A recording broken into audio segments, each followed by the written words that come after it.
ياسين. بسم الله الرحمن الرحيم. الحمد لله رب العالمين والصلاة والسلام على أتمان الأكملان خير خلق الله أجمعين نبينا محمد وعلى آله وصحبه أجمعين أما بعد. Assalamu alaikum wa rahmatullah, dear brothers and sisters, and welcome to the continuation of Tafseer Surah Yaseen, this very beautiful surah of the Quran. Today we'll be covering inshallah from verse 66 until verse, I think 73, 66 to 73 inshallah. We'll begin with the recitation. أعوذ بالله من الشيطان الرجيم بسم الله الرحمن الرحيم ولو نشاء لطمسنا على أعينهم فاستبقوا الصراط فأنى يبصرون ولو نشاء لمسخناهم على مكانتهم فما استطاعوا مضيا ولا يرجعون ومن نعمره ننكسه في الخلق أفلا يعقلون وما علمناه الشعر وما ينبغي له إن هو إلا ذكر وقرآن مبين لينذر من كان حيا ويحق القول على الكافرين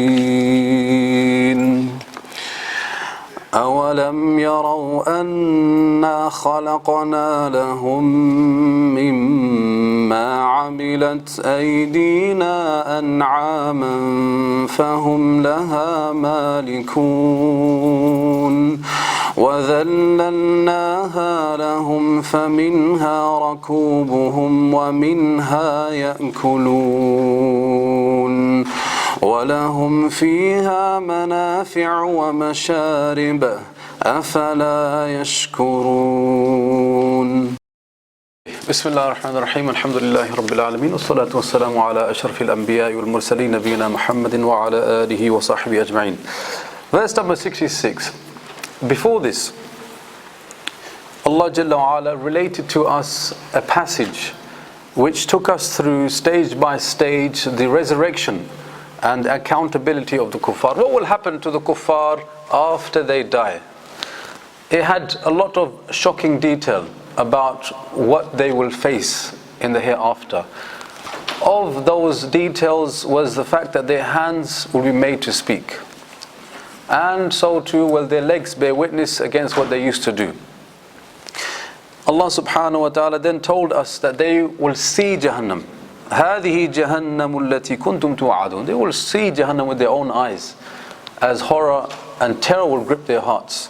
Then Allah will order for them to be burnt in that fire. وَالْعِيَاذُ بِاللَّهِ. May Allah save us from that.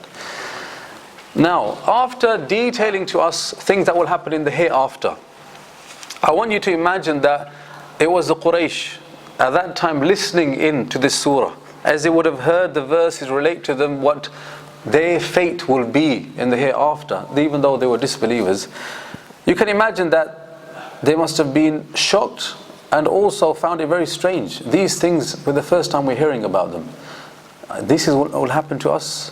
These are the scenes that we will be seeing after we die. These are the kind of things that must have been going through their minds. Now the subject changes. According to most of the Mufassirun, the subject is now changing from becoming specific to the Akhirah to becoming more general now. Okay? So with that in mind, now we read, Allah says, وَلَوْ نَشَاء. If we willed, what would Allah do if He willed? لَطَمَسْنَا عَلَىٰ أَعْيُنِهِمْ. We would surely blind them. Yeah? The very simple meaning of طَمَسْنَا عَلَىٰ أَعْيُنِهِمْ is that we would blind them. Tabari rahimahullah said this means that Allah would prevent them from any type of guidance whatsoever. You're living your lives now. If I wish, I would blind you, meaning you would not be able to get any guidance whatsoever. You'd be lost. And that is what Allah then says, فَاسْتَبَقُوا الصِّرَاطِ. Now as a result of me blinding you, فَاسْتَبَقُوا الصِّرَاطِ, you go ahead and you will be lost. فَاسْتَبَقُوا الصِّرَاطِ. If you go ahead, فَاسْتَبَقُوا is istibaq, means to go forth. If you go forth, meaning you will not be able to go forth. You will be lost. You will be lost on as-sirat. As-sirat, Tabari said, means at-tariq, means on the way. In life you will be lost. Now because we have blinded you, even if you try to move on this sirat, this path of life, فَأَنَّا يُبْصِرُونَ, how exactly will you be able to find your way? Because فَأَنَّا يُبْصِرُونَ, we have blinded you. We have blinded you. So this is the basic meaning. Allah subhanahu wa ta'ala is telling the Quraysh, if I wished, I would blind you, and so you would not have any access to guidance whatsoever. فَاسْتَبَقُوا, even if you tried, you would not be able to. How? فَأَنَّا يُبْصِرُونَ, because you can't see. So this is the overall meaning. Now, to look at the details. Allah said, طَمَسْنَا. What does طَمَس mean? The word طَمَس is translated as blinding. But in Arabic, there is actually a number of words that can be used to describe blinding. Ad-Dajjal. He will be blind, but in one eye. There's a word for being blind in one eye in the Arabic language. Do you know what it is? A'war. Yeah? Awwar. Awwar means you're blind in one eye. There's another word. Someone who's blind, amiya. Amiya also means to be blind. Allah didn't use any of those. Allah used tamasa. Tamasa linguistically means to efface, to rub out, to blot out. Allah said, if He so wished, He would blot out your eyes. He didn't just say tamasa, He would blind you or efface you, your eyes. He said tamasa ala a'yunihim, that He would do these thumbs on their eyes. Al-Qurtubi said that means that not only Allah would blind you, Allah will take their eyes out and cover up their eyes such that it was effaced, like you get a rock. It has some rough parts. If you wear it down, efface it down, it becomes smooth. Allah is saying, we'll just smooth over their faces, so there will no trace of eyes. No trace of eyes anymore. That is why then Allah said, فَأَنَّا. How then, meaning kayfa, how then yubsirun, will they be able to see? If I did this to them, there is no way they will be able to see. You know, this is very graphic. Allah Jalla wa Ala showing contempt and hatred for the disbelief of the people. How dare you disbelieve in me and reject my Prophet sallallahu alaihi wasallam? If I wished, I could do this to you. Okay, now there's two meanings here. Either first, it means in a metaphorical sense that Allah would misguide that person because they themselves have chosen to disbelieve. Yeah, and Allah is using this symbol that, look, I can blind you in this way. Or it means literally, law nasha, if I wished, if we willed, we could do this to you.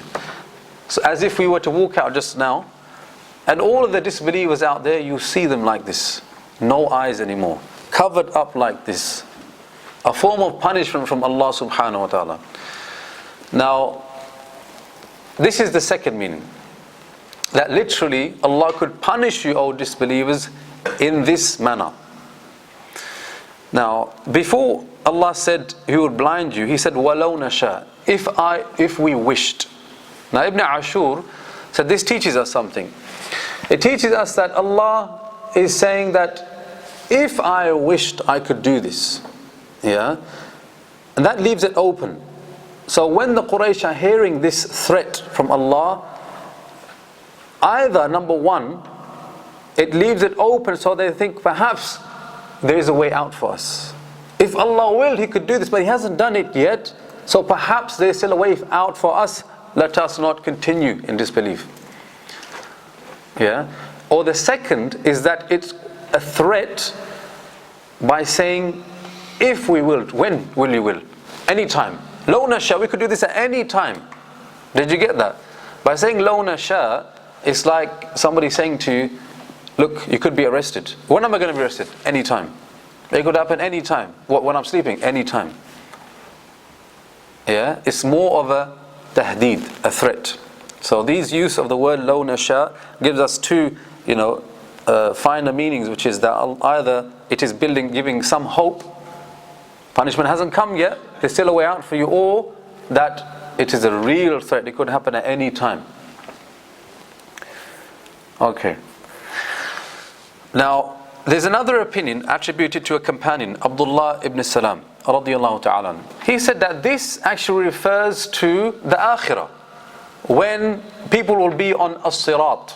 Yeah, because Allah mentioned, فَاسْتَبَقُوا الصِّرَاطِ, the bridge in the hereafter, when people will begin to cross, there will be all people there, believers and disbelievers in the beginning. Now as they begin to go forth trying to cross it, لَطَمَسْنَا عَلَى أَعْيُنِهِمْ, their eyes will be taken out and then will be blinded. Then they will start to go about trying to find a way. فَأَنَّا يُبْصِرُونَ, how will you manage to cross this sirat? We've blinded you, there's no way. Yeah, so that's a fringe opinion, because to be honest, not many of the Mufassirun related that. Qurtubi related that Abdullah ibn Salam also had this opinion. Wallahu alam, it seems like this passage is more general, speaking about the dunya as opposed to the akhirah. Okay. One other linguistic point is that فَاسْتَبَقُوا, yeah, istabaqu, which is the past tense of going forth, it also has this other meaning of not just going forth but ijtihad, really trying. The person, this disbeliever, he's going about his life and he's trying to find some meaning in his life, some purpose. He's trying. فَأَنَّا يُبْصِرُونَ, but he can't. He's rejected Allah and the Prophet ﷺ, means he has closed the door to guidance. It doesn't matter how hard you try, you will never be able to find the guidance. Okay. Now, there's a lesson here. Like, we are saying, brothers, okay, that kufr, it doesn't just have an impact on a person in the akhirah. After they die, then they'll be resurrected and then they will be punished. Here and many places in the Quran, Allah is teaching us that there is an impact of kufr in your life now in this dunya. So we are saying that disbelief and sinning, it compromises the person's ability to see the truth from falsehood. Yeah? Ibn al-Qayyim rahimahullah, in explaining Surah Al-Asr, he said, وَالْعَصْرِ إِنَّ الْإِنسَانَ لَفِي خُسْرٍ, all of man are in a state of loss. إِلَّا الَّذِينَ آمَنُوا وَعَمِلُوا الصَّالِحَاتِ, except the believers that are doing good deeds. And then Allah said, وَتَوَاصَوْا بِالْحَقِّ, these believers, they're enjoining the good. Means they're educating other people. They know the truth and then they're educating others. If they're educating others, it means that others are unaware of the truth. How comes they are unaware of the truth? Because disbelief, sinning, he said, compromises a person's ability to see the truth. That is why they are in loss. And on the flip side, Iman, faith in Allah, in His words, in His Messenger sallallahu alaihi wasallam, brings clarity to the mind and an ability to see the truth. Now, we can appreciate this in our times. Yeah. We're not talking about intelligence here. We're not talking about people are less intelligent because they are disbelievers. We are saying that there are certain truths in this world. The ability to see them is based on one's belief in Allah. The stronger your belief in Allah, the greater clarity you'll be able to see the truth and distinguish it from falsehood. The further you are away from Allah, the less is your ability to see the truth. I'll give you an example. In this country, just I think 50 or 40 years ago, homosexuality was not just considered to be something frowned upon. It was considered to be a criminal act. A criminal act. This is just going back, I think, 1942, where they had enshrined in law, an act that said that if somebody is caught doing this, then they will be punished in prison. Now you fast forward a couple of decades here. Then the people began to reconsider: is it really a crime? Surely not. It's up to those people what they do in the privacy of their own home. So it was dropped. It's no longer enshrined in law. This is a criminal act. It's something frowned upon. But this issue of homosexuality, if people did it in the confines of their own bedrooms, then it's fine. Moving on again, 2013, last year. 2013 will be noted down as a year when a nation, Great Britain, went into the dictionary and pulled out a word and chose to redefine it. The word marriage. It no longer means the coming together in holy matrimony of a man and a woman. We redefine it to mean the coming together of a man and man, or a woman and a woman, or a man and a woman in holy matrimony. You can't make that up. It happened. This government decided to take out a word from the dictionary and redefine it at the behest of a minority that makes up less than 1% of this nation. They went from saying it's a crime to saying that no, we're not sure, to saying, hang on a minute, you dare criticize these people for what they do, we will imprison you. You're the homophobe. You're the one who's not just frowned upon, you're the one who could be sent to prison for your views. Unbelievable. A complete U-turn. They thought this was the haqq, and now they said this is the haqq. Allahu Akbar. This is just one very clear example. How being far away from Allah, disbelieving in Him, rejecting His message, compromises your ability to distinguish truth and falsehood.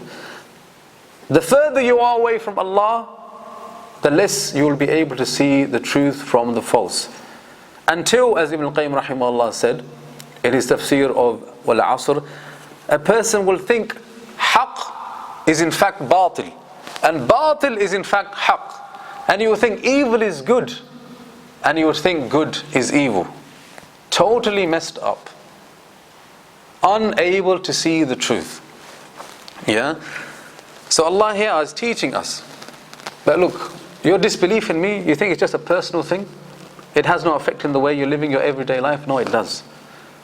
It absolutely does. Okay, the next verse. وَلَوْ نَشَاءُ لَمَسَخْنَاهُمْ عَلَى مَكَانَتِهِمْ فَمَا اسْتَطَاعُوا مُضِيًّا وَلَا يَرْجِعُونَ. Then Allah said again in a very similar way, وَلَوْ نَشَاءُ, if we willed, لَمَسَخْنَاهُمْ عَلَى مَكَانَتِهِمْ. Tabari said, لَمَسَخْنَاهُمْ. It means that we would make them sit down, force them to sit down in their places, wherever they are. In another view, he said, it means to make them sit down in their homes. Now, what does he mean when he said to make them sit down? It means to cripple them. Had Allah willed, He would cripple them so they can't even move. They have to stay wherever they are. A form of punishment. A form of punishment. مَسَخْنَاهُمْ عَلَى مَكَانَتِهِمْ فَمَا اسْتَطَاعُوا مُضِيًّا. Now because they have been crippled, فَمَا اسْتَطَاعُوا, they have no istita'a, no ability to do mudi. Mudi means to move off. I'm here, now I've got up and I move off. Move off has, mudi also has this meaning of to go forward. So I'm on a journey, I'm on a sirat, on a path of life, and I want to move forward. They won't be able to move forward. Then Allah says, وَلَا يَرْجِعُونَ, nor will they be able to go back. Nor will they be able to go back. As in, they will be completely crippled, unable to even move forward or back. Now the interesting thing is that Allah mentioned first going forward. Now if you're on a journey and you come to a crossroad and you're not sure whether to go forward anymore, but you carry on anyway. Going forward in a journey, is it more difficult than to turn back? It is, isn't it? Because to go forward is to go into the unknown. To go back is to go back to what you already know. So Allah Jalla wa Ala is saying that, look at how my punishment will encompass them. They won't be able to do the difficult thing, which is to move ahead, nor will they be able to turn around and go back from where they came from. لَمَسَخْنَا عَلَى مَكَانِهِمْ. That Allah will cripple them in their very places that they are. So, bringing those two things together, what we learn is that Allah's misguidance of a person is all-encompassing. It comes at him from every single direction. There's no escaping it. If Allah wills this, the misguidance will come to a person. He will find that it comes from every single direction. Now, Rāzī mentioned an interesting point. The verse before was speaking about blinding. So I want you to imagine a blind person. If he's on a path, he's walking, just because he's blind, it doesn't mean he can't find his way around. True? He can listen in for the sounds, or he can touch as they touch the walls and try to work out where he's going. Or he could be doing that on experience. I've been here before, though I can't see, I can still carry on moving. But the next verse tells us he's not just blinded. لَمَسَخْنَا. We have done maskh of him. He is crippled. Now it doesn't even matter that he's blind. On top of being blind, he can't even walk. He would never be able to find his way. Again, telling us the all-encompassing nature of Allah's misguidance of a person. It's coming at him from every single angle. There's no way out. He was blind, so he could move. No, he can't even move. He can't even do mudī. Nor can he even go back, which is the easiest thing to do on a journey if you become lost.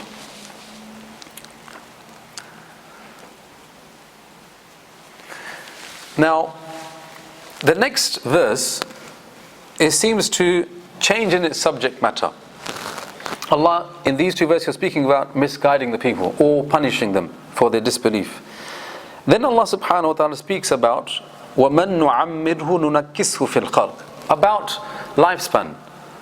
وَمَن نُعَمِّرْهُ, Tabari said, whoever we give a span of life, نُنَكِّسْهُ فِي الْخَلْقِ, that we then do this tankis, yeah, which means to make them weak again. In a simple meaning, is to make them weak again.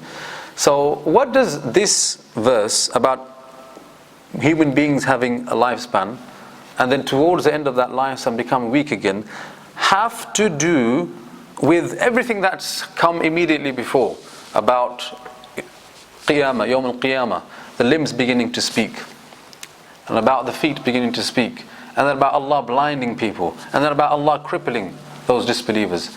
What does this phenomena about growing old and weak have to do with everything we have just related before? Who can answer this question? Yeah, did you get the question? The subject is changing now. It's about lifespan, people growing old. Before this, it was about the akhirah, about the scenery, the scene of the akhirah, resurrection, the trumpet blowing, people being held to account, limbs beginning to speak, and then about Allah's misguidance through blinding and crippling. Now about how people become old and weak. What's the connection with this verse and what came before?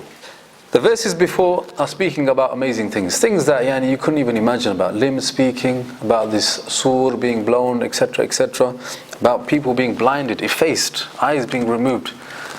Allah expressing His qudra, His power to do as He so wishes. In this case, ruin the disbelievers. Now if you thought, hang on a minute, that happening, is it really going to happen? Well, reflect about how this change and this ruin of a smaller level happens before your very eyes as people grow old. as people grow old, are they not transformed as well? Are they not crippled as well? It's true. And the thing is, Allah decreed that the beginning of our life be very similar to the ending of those that live a full life. Born in weakness and then reach a stage of strength. But then at the end, return to a state of weakness as well. So the link therefore is to show, you doubt that Allah has the ability to do this? Reflect. Reflect over your own life and the lives around you. The phenomena of growing old. So Allah said, وَمَن نُعَمِّرْهُ نُنَكِّسْهُ فِي الْخَلْقِ. Tabari said, وَمَن نُعَمِّرْهُ, we give a portion of set time as life, and then نُنَكِّسْهُ فِي الْخَلْقِ, we return him back to a state of weakness at the end of that umr, at the end of that lifespan. Just like the weakness of infancy. Now, there is a lot of similarities between the weakness of old age and the weakness of infancy. For example, in terms of physiology, the way the body is, as a baby, they say in the first few weeks, or I think first few months, the eyesight of the child is very, very weak. They can't see properly. They can barely make out the figure, the general outline of the figure. What happens to you when you grow old? Eyesight decreases. You can just about see. You need glasses. Every year you go for a checkup at the optician. The baby, dependent upon the parents to feed and to clean. Basic things. People grow old. If you go into an old people's home, you'll find that some of them have such chronic conditions that they can't even clean themselves. They need a nurse to come and help clean themselves. They need someone to spoon feed them their food. What about when old people become more, when people become old, they become more irritable. They become more emotional. Yeah, they become more cranky. Many of us, maybe our parents, our grandparents, you say something and all of a sudden it's like, wow, the response is so emotional. Or when they wake up in the morning and they're a bit moody, grumpy. Isn't this just like the child, the baby? The mother goes out of the room and the baby starts crying. I just want out of the room. Cranky, emotional. The similarities, they're so strikingly similar. Did it just come about by itself? This is the main spirit of the ayah. وَمَن نُعَمِّرْهُ. Allah said, attributing this growing old to Himself. I am the one who made it like that. I am the one who then, He said, nunakkis. Yeah, this tankis means to transform, to change, to alter. And it also can refer to wearing down an animal by overly working it. You know, like they would in those times in the deserts, they would have their cattle. And if they overly worked those cattle, or the camel, then it would grow old, meaning it would grow frail and feeble. Allah is saying, we will do that fil khalq, to you, meaning in your old age.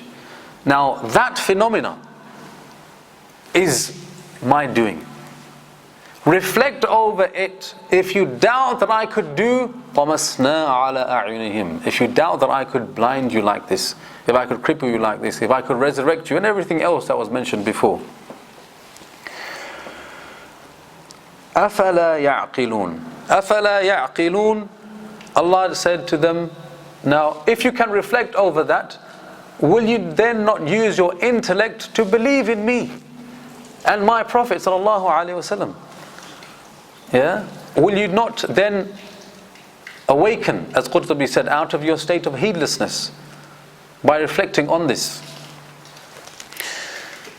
Now, there's a lesson here. You see, Allah mentioned many places in the Quran about reflecting. Tadabbur, tafakkur. Like Allah said in Surah Al-Imran, إِنَّ فِي خَلْقِ السَّمَاوَاتِ وَالْأَرْضِ لَآيَاتٍ. There are signs in the universe. The heavens and the earth, they are signs. But for who? ulul albab. Ulul means those that possess. Albab. Albab comes from the word lub. Lub means sound. They have a sound, clear mind. It's not cluttered by preconceived ideas or false ideologies. No, it's clear. It's innocent. Anyone with an innocent, free mind, ulul albab, they can see not just out there in the earth, in the space, in the stars, in the moon. They don't just see that. They see more than that. They see ayat, signs. Signs point to something. What are those signs in fi khalqi samawati wal ard? What are they pointing to? They are pointing to the Creator. The beauty and the detail in those creation is not just to be admired at. That's what heedless people do. Ulul albab, the believers, they are deep. They look beyond that and see a sign. Subhanallah, look at the full moon. How amazing and beautiful it is. How more beautiful must be the Creator of that moon. If the Creator made that, and that Creator must have amazing knowledge to make it so perfect. And that Creator must be so powerful in order to make such a huge thing like that, like the sun. They are seeing signs here. In the same way here, the next time, you see old people. You go to an old people's home and you see them sitting there on their armchairs, having conversations, with their medicine pills over here, or in the pharmacies. Everyone sees, old people, we feel sorry for them. Or I'll be going old one day. Yeah, everyone thinks this. But the believers, وَمَن نُعَمِّرْهُ فِي الْخَلْقِ, Allah is doing that to them. Allah is doing that to them, changing them and reducing them to this state of feebleness. Number one, that is Allah's doing. Number two, that is a sign. Allah changing them like this. Allah could change us in any way, shape or form He desires. If we disbelieve in Him, He could ruin us like He has described here. Yeah? Signs. It's not just about the apparent. Believers are supposed to be deep people who can really reflect, see things that others simply can't. And those things that they see, they increase them in faith. That is why Allah, after saying إِنَّ فِي خَلْقِ السَّمَاوَاتِ وَالْأَرْضِ لَآيَاتٍ لِأُولِي الْأَلْبَابِ, then described who are أُولُو الْأَلْبَابِ. الَّذِينَ يَذْكُرُونَ اللَّهَ قِيَامًا وَقُعُودًا وَعَلَى جُنُوبِهِمْ. That they are people, now they're remembering Allah. What does remembering Allah have to do with looking into space? Watching a documentary, wildlife documentary. What is the two? Yeah, there is a link. Because they're not just watching animals there. They are seeing the creation of Allah, going about living their amazing lives, and so they remember Allah through that. A sign. Now that sign led them to think about from the creation to the Creator. Now when thinking about the Creator, they think, man, I should say something to the Creator to express my amazement and my glorification of Him. الَّذِينَ يَذْكُرُونَ اللَّهَ قِيَامًا وَقُعُودًا وَعَلَى. They're not just doing that at sometimes. They're doing it standing, sitting, and even on their sides. Every single moment of their lives, they see a sign. And that sign makes them want to glorify Allah. Subhanak. Yeah? They say Subhanak. Okay. أَفَلَا يَعْقِلُونَ. They don't see any signs. They don't see any signs.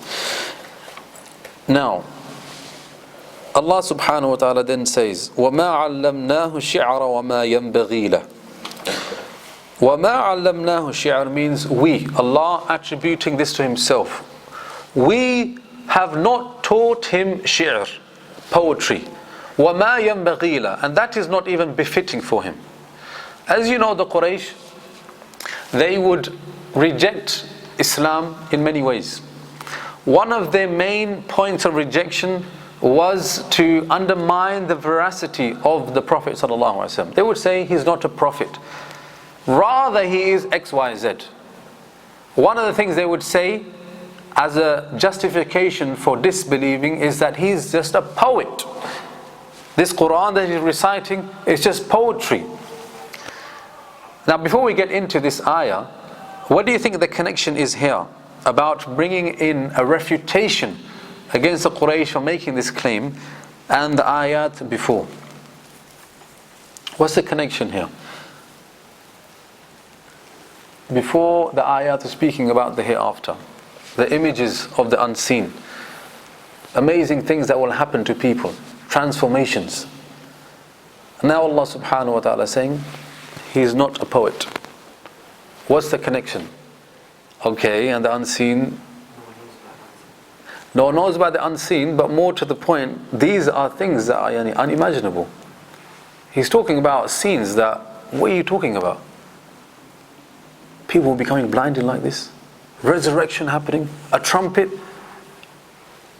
It would make them possibly think, this is strange, this can't be true, he must be a poet. Therefore Allah subhanahu wa ta'ala, you think that he's a poet? وَمَا عَلَّمْنَاهُ الشِّعْرَ. We have not taught him poetry. Yeah, it links in very nicely. The Quraysh, the audience listening to the Quran, would be thinking some things. One of the things they would have been thinking is all of this description of the akhirah is so strange that it can't be true. Maybe it's poetry. Allah subhanahu wa ta'ala refuting that here now. وَمَا عَلَّمْنَاهُ الشِّعْرَ وَمَا يَنْبَغِي لَهُ. We have not taught him poetry. Then Allah said, وَمَا يَنْبَغِي لَهُ. And it's not befitting for him. Now here, Ibn Kathīr rahimahullah has a very nice explanation. He said that the Prophet ﷺ himself, he could not recite poetry, nor could he come up with his own poetry himself. He mentioned that once he tried to recite some poetry, and Abu Bakr as-Siddiq radiallahu ta'ala was there listening, and he got the words mixed up. You know, in poetry, it's not just about the words, it's about the rhyme, it's about the sequence, you know, it's about the flow. You need to make it flow in a certain way. So if you get a word mixed up, if you take this word and put it at the end, take this word and put it in the beginning, then the rhyme is distorted, right? The poem, you know, is ruined. So Abu Bakr as-Siddiq, when he heard him recite poetry, and by the way, Abu Bakr as-Siddiq was a master in poetry, he realized the Prophet ﷺ had made a mistake there. But when he heard him make the mistake, he said, "Ashhadu annaka Rasulullah." I bear witness that you are indeed the messenger of Allah sallallahu alaihi wasallam. What made him say that? Al-Qurtubi rahimahullah explains, the Prophet ﷺ was not a poet. Allah subhanahu wa ta'ala decreed that, number one, he wouldn't even be able to say poetry. He can't even say poetry. And you know that, O Quraysh, you lived with him for 40 years and you never heard him recite poetry. Even if he tries, he can't do it. وَمَا يَنْبَغِي لَهُ. It's not befitting for him. So how could you accuse him of being a poet? Yeah.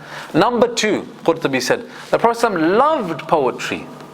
He liked to listen to poetry. There was obviously bad poetry in those days, and there was some very good poetry as well. The Prophet used to like it. He considered it the best of all speech, and that's why he would recommend some of his companions like Hassan ibn Thabit to go and to recite poetry on the Quraysh as a way of defending the Muslims. Now, the fact that the Prophet loved poetry, that's also refutation about the claim that he was a poet. Because if you love something, usually you're good at it, right? You know, many people, they love football, right? I remember some of my friends from uni, they speak about football all the time. The Premier League, who's winning, who's losing, the transfers, the goals, the free kicks, all this stuff. So one day we went to play, and I used to play a lot before, and then we went to play in university as well. So when we went to play, I thought, oh, those people, they must be good. They're always speaking about football. Then we started playing, and subhanAllah, can't kick a ball in a straight line. What's going on here? So they loved it, but they can't play it. Ajib. Yeah, the Prophet ﷺ loved poetry, but at the same time, he couldn't make up his own poetry. That's another proof.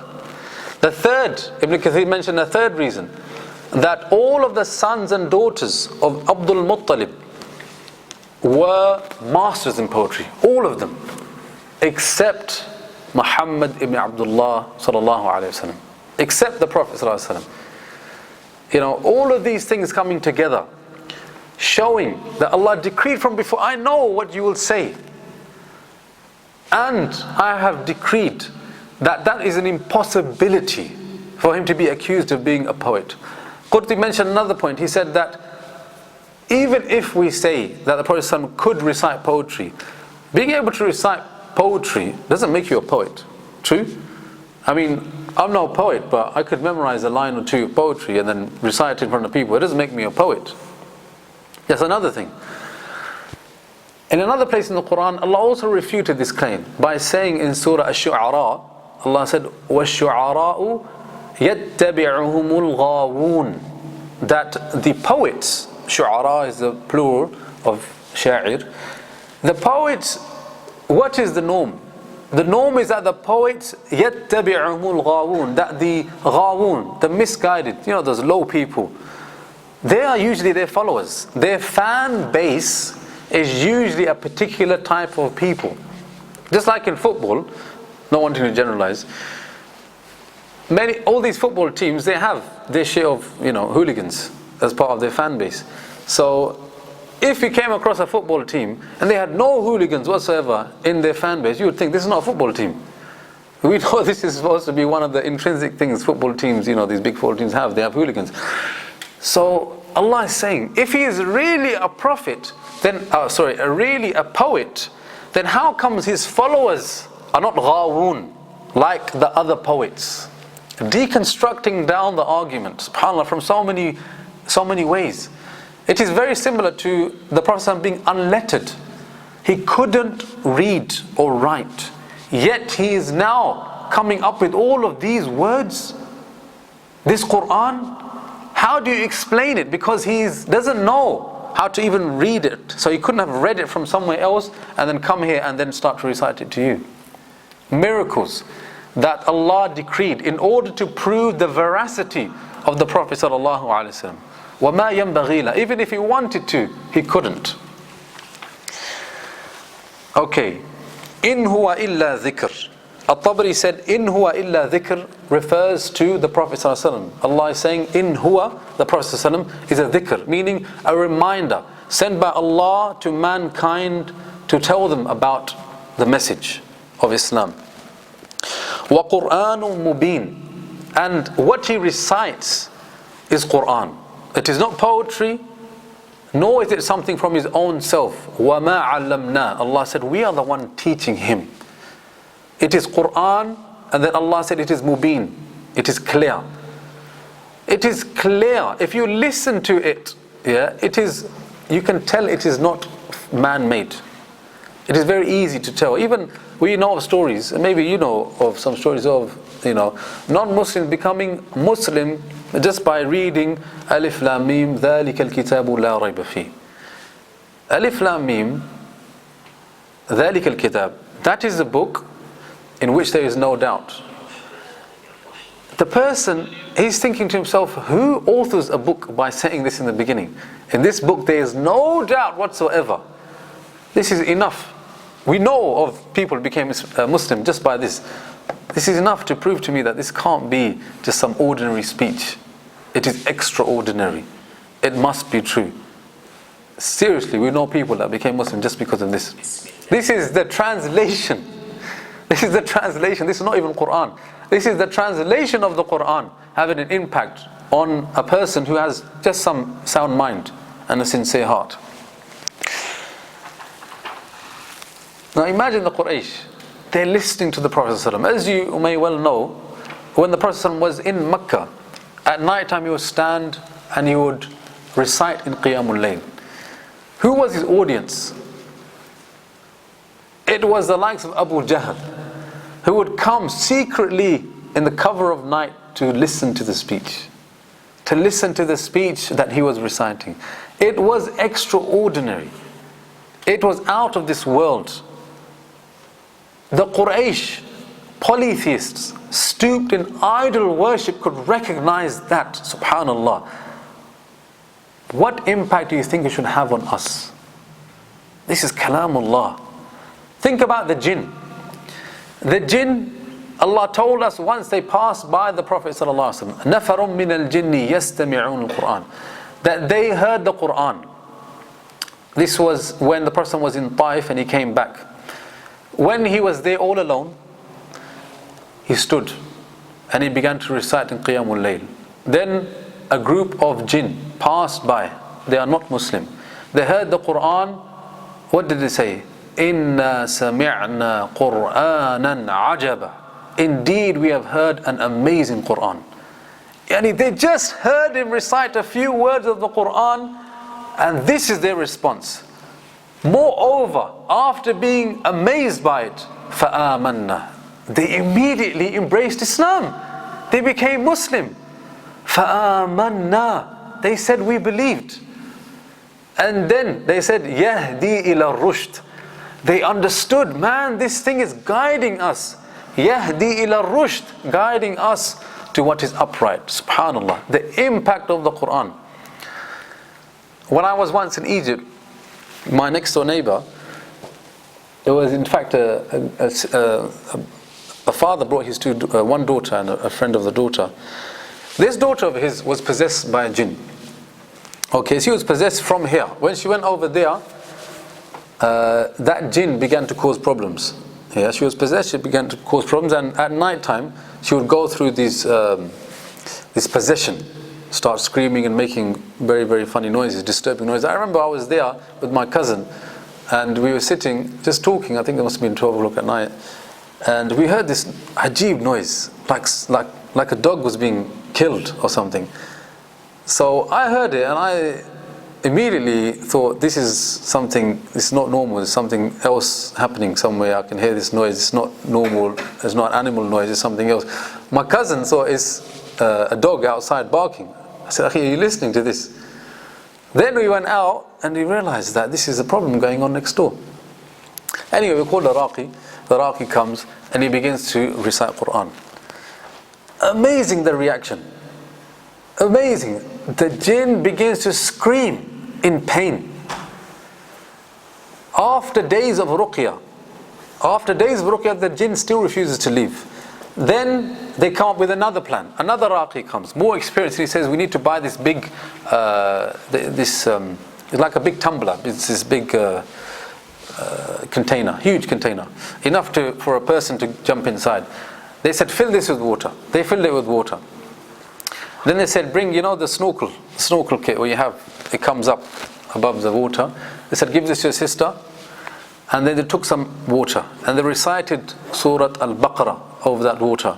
Then they poured it in, so it all mixed with the rest of the water. Then they said to the sister, jump in now. Jump in with this snorkeling kit on, and she did. The moment she went inside the water, the screams of agony, unbelievable.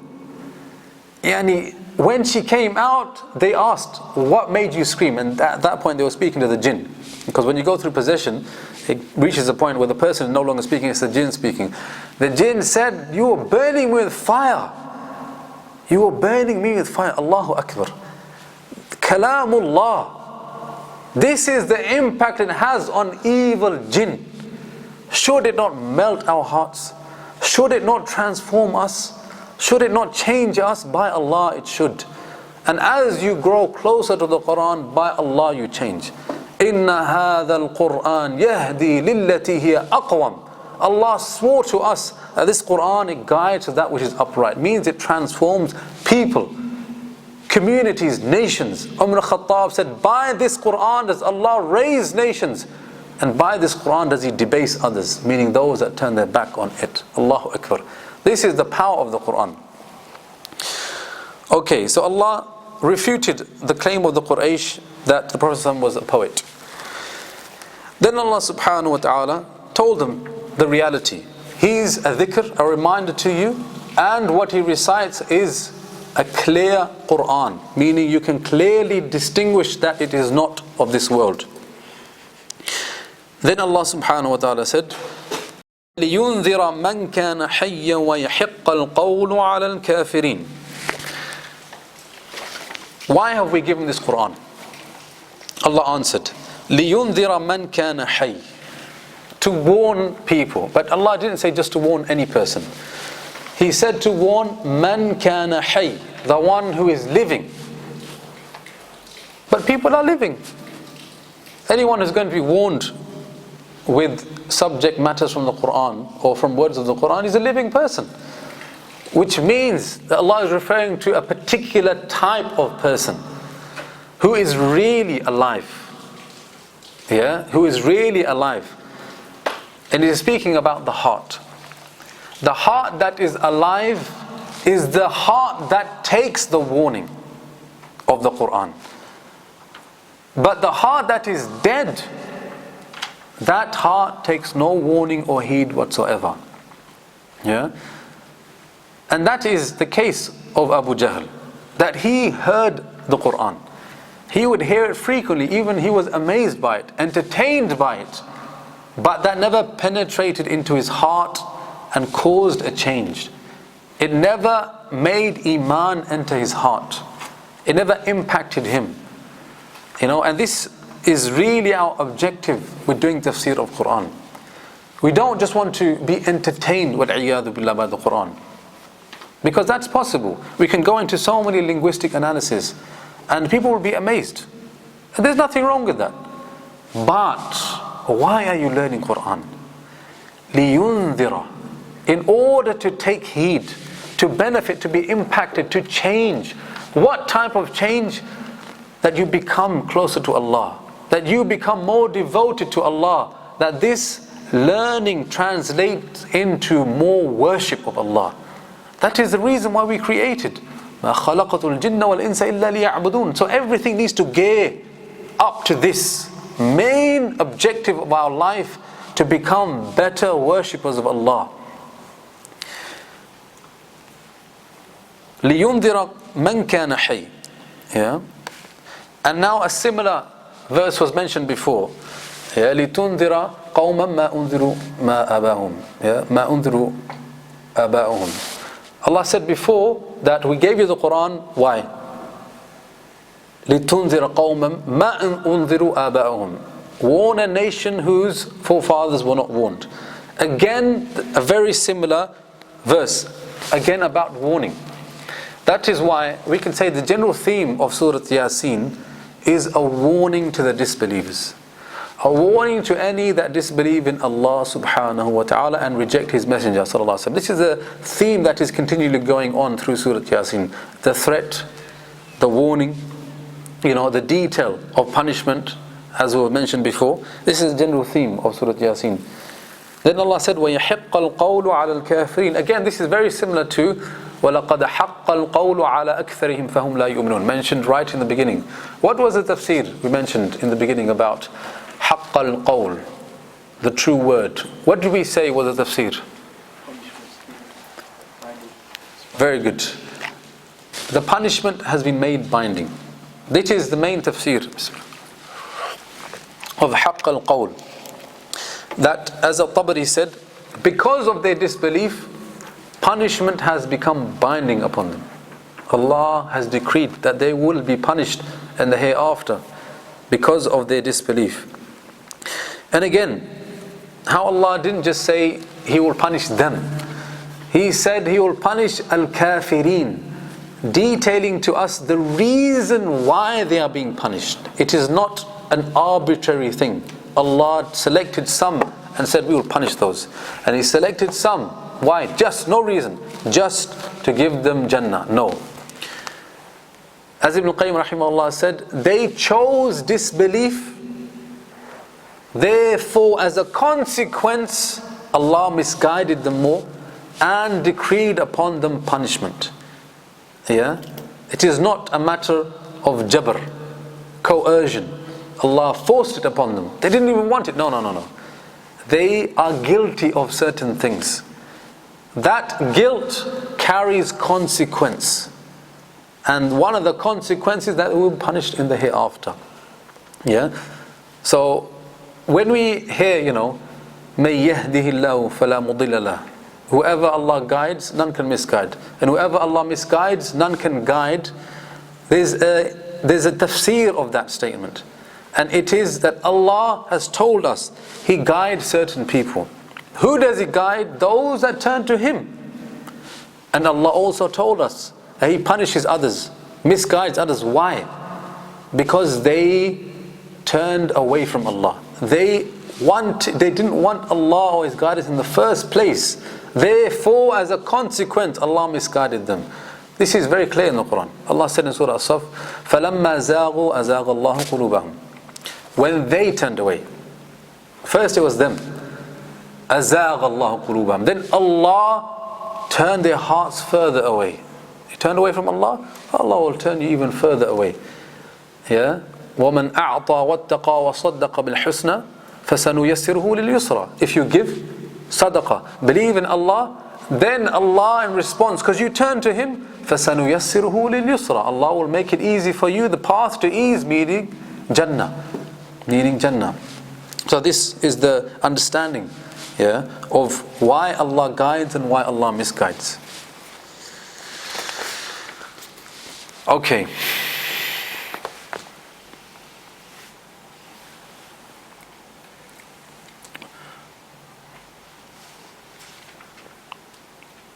There was nothing else for this verse, I don't think.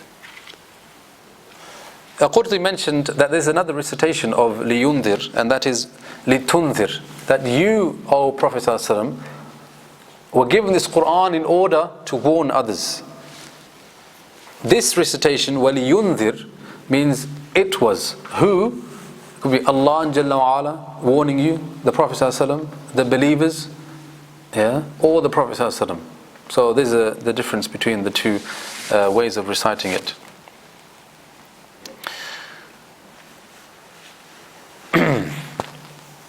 Okay, there was one lesson actually which I missed, which was in the refutation. How does Allah subhanahu wa ta'ala refute the shubuhat of the kuffar? How does Allah refute the specious arguments of the Quraysh against the Prophet sallallahu alaihi wasallam? They made many claims. One of them was that he's a poet. Now, how did Allah refute that? What was the approach the Quran took in order to refute it?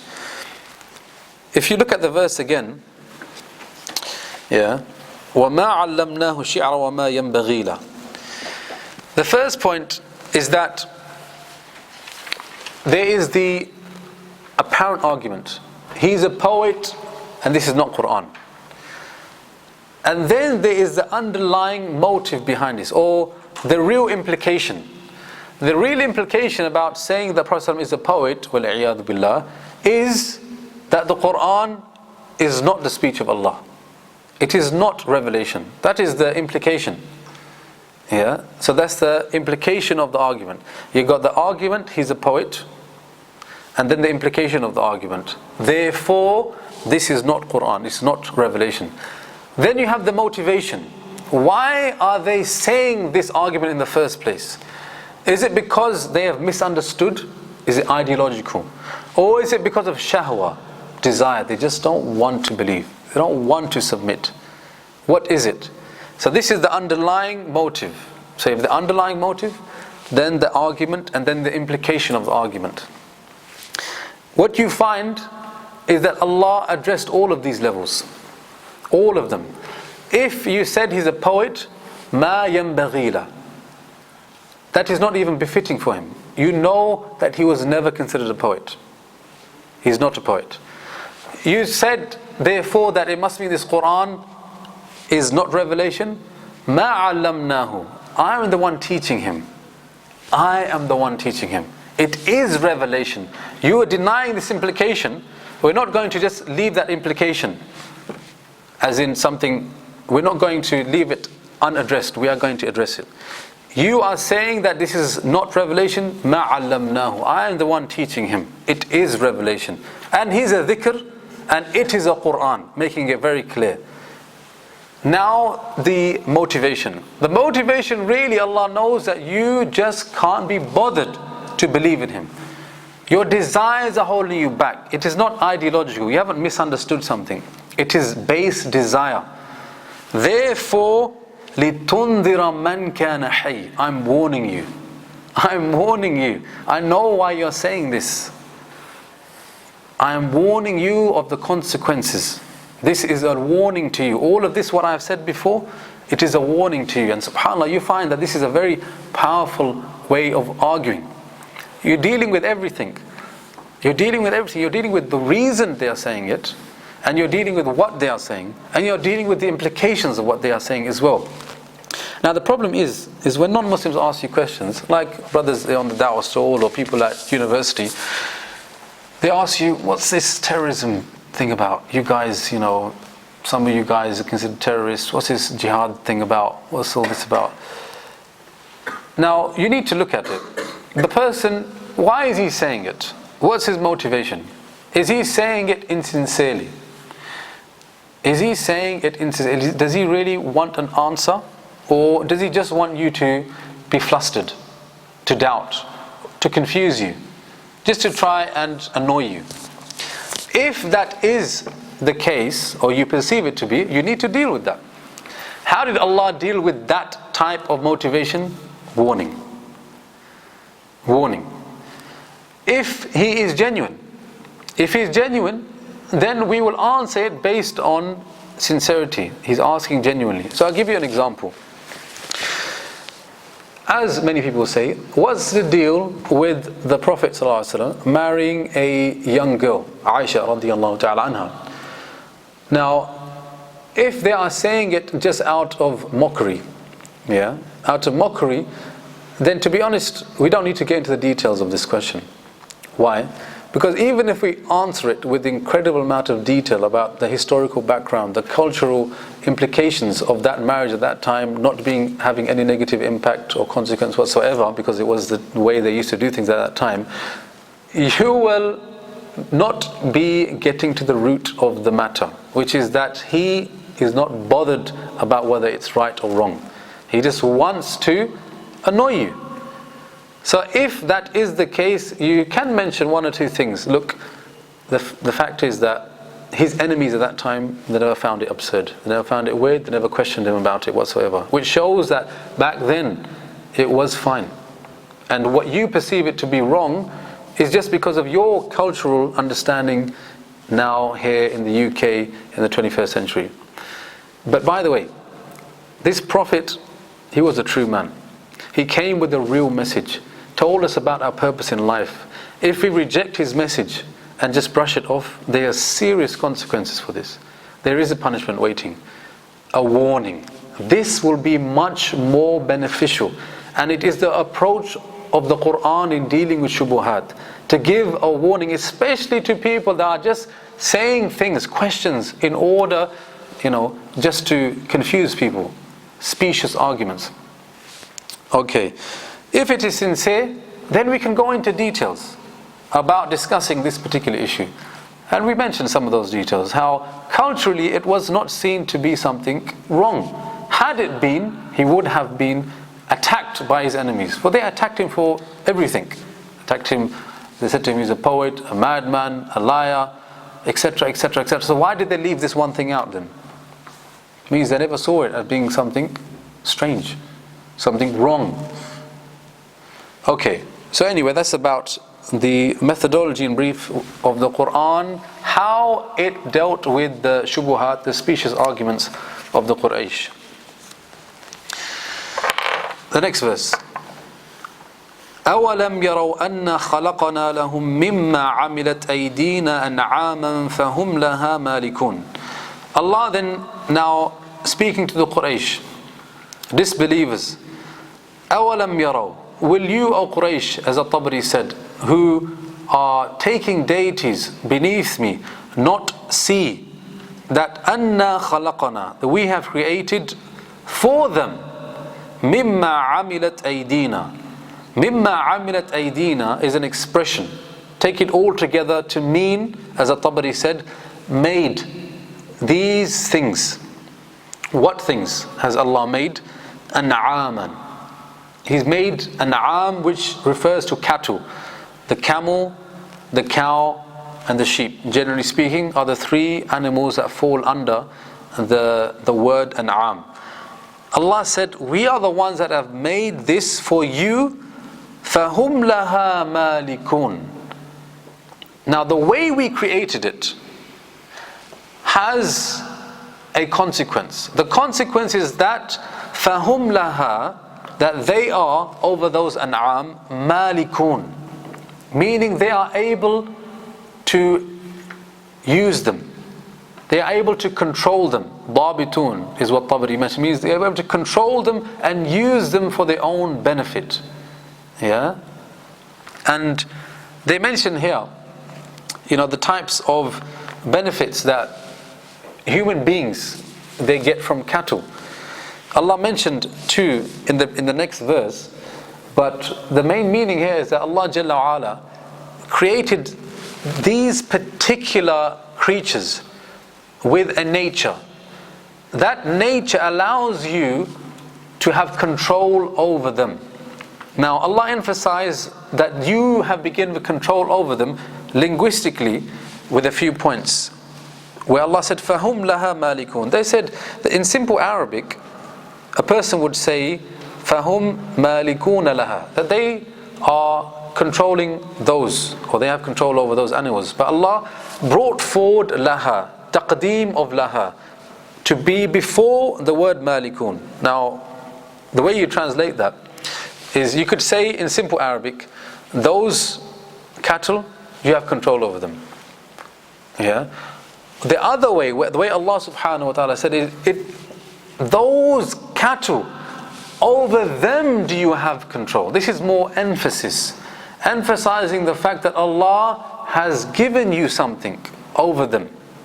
Yeah, emphasizing He has given you something over them. So Allah is illustrating to them His blessing.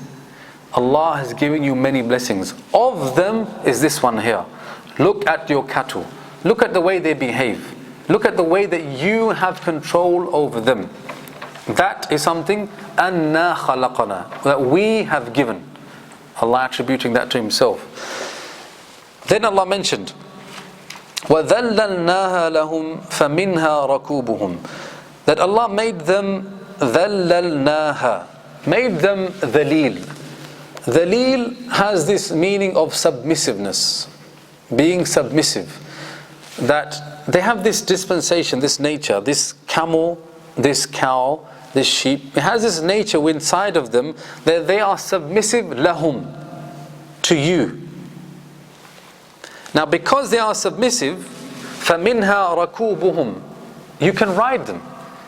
You can ride them. If you were to jump on top of a camel, yeah, and you knew a thing about how to instruct it, it would start listening to you. And it would start moving. That is strange. A human being jumps on top of this animal, and these particular animals, he can instruct them and start moving around. Dhaleel also has the meaning of not just submissiveness, but the inability, as Ibn Āshūr mentioned, the inability to ward off something that you don't like. Someone's telling you to do something or making you do something, you don't like it. Normal human reaction is, no, stay away, I don't want to. If you are dhaleel, it means you will have to do those things even if you don't like it. Allah placed that nature inside of those particular creatures. Why? In order to benefit you, O mankind. I am your Rabb. I know what you need. You need food. You need to travel. Look at those creatures. Not all creatures are like that. You have wild beasts. Why are they called wild? Because they can't be tamed. If something can't be tamed, it means you can't control it. Most of the creatures are like that, except a few. So now we are being told to reflect again. Allah is the one who has brought about this phenomenon. It didn't just happen. There wasn't things just happening, falling into place magically. All of a sudden human beings are able to make use of this animal. No. We are the ones, ذَلَّلْنَاهَا, place this quality of being dhaleel inside of them, so they are submissive, and because of that, رَكُوبُهُمْ, you can ride it. وَمِنْهَا يَأْكُلُونَ, and not just ride it, you can do something completely different. Vehicles, you ride them. Your car, you ride. But if you got hungry, you can't eat your car. But amazing, Allah decreed that those things, you can benefit from them in such a unique way, and at the same time in another very unique way to eat. You can eat their flesh. Unbelievable. And did this all come about just like that? Allah is the one who gave that to you. Blessings, O Quraysh. Implicitly, this is a refutation of their aqeedah, that we need shuraka, we need intermediaries. Why did they take the shufa'a? Sorry, not shuraka, shufa'a. They took intermediaries in the form of these idols because they believed that Allah, astaghfirullah al-azim, He doesn't know about our needs. We have needs. Allah over there, He doesn't know what we need. We need to go to these idols. They know. This is the very corrupt belief of those that take intermediaries. That's why Allah hates it, because of the implications. Ibn Qayyim rahimahullah, he said that the crux of this matter of intermediaries is as-su' al-dhan billah, having a bad thought about Allah, bad thoughts about Allah. How can you take the intermediary? Because the implication is that you think Allah doesn't know what you need. Moreover, He's not able, astaghfirullah, to give you what you need. Look how Allah is refuting that. Man, we know what you need. You need food, you need to travel. I've given you all of that in an'am. Allahu Akbar. Allah here expressing His rububiyyah over mankind. His ability to create and to nurture, to look after. I am the one who made these creatures have this dispensation so you can mount them, climb them, and you can even eat them.